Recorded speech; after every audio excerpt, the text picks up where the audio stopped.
This is, we're going to do section 2 of chapter 24. No, I'm not talking to you, Max, so be quiet. Sorry, my son is still here.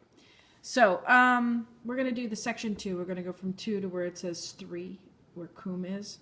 And this sentence is a bit of a doozy. And so, erat you would use as the form of sum. So, erat ob has causas summa dificultas. So, it's this, there was summa dificultas ob has causas. So, there was the greatest difficulty on account of these things, like for these reasons that I'm going to tell you right now.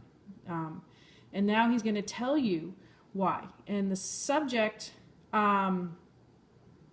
here is naves with poterunt. Because the naves and then propter magnitudinem is a prepositional phrase. Propter takes the accusative because the ships propter magnitudinem, on account of their size, non poterunt, they were not able. Okay, and then constitui is a present passive infinitive. To be anchored, like to be stood in some ways. And then nisi and alto together would be except in, and then altus, altum here can simply mean altus aum, meaning like anything deep or high, but here it has to do with water, in the deep, in the deep water. So except in the deep water, they were not able to be anchored, these ships, which is why you were going to run your ships aground if you put them too close to the shore, and so they had to stay in the deep water, and so they had to disembark from their ships in deep water. And then the next line will kind of go through that. So I want you to look at the outlines here, okay, or the highlights.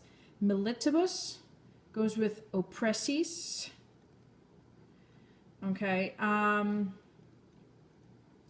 And the militibus looks like it's ablative, but it's not. It's going to be a dative of agent because your main verbs in this next section are using that erat with them. Deciliendum, consistendum, and pugnandum.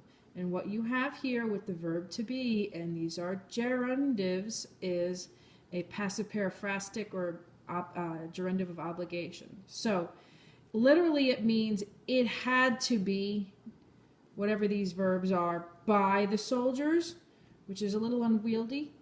And I'm going to translate it that way first, and then it sounds better translating it actively. So you could say the auto means however, or indeed. It can mean two different things there.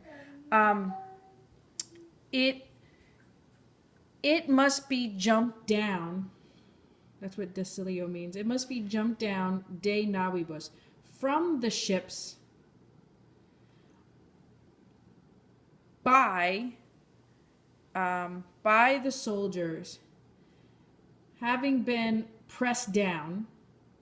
And I think it can only go with oppressus. Can only go with the militibus. And then this is how they're pressed down. They in unknown places. Okay, in places that they don't know. By, or it could be an ablative absolute, with the places unknown. And I would say this is an ablative of means. With their hands, or an ablative absolute, excuse me, with their hands having been impeded, actually, and then I take it back. I want oppressus to go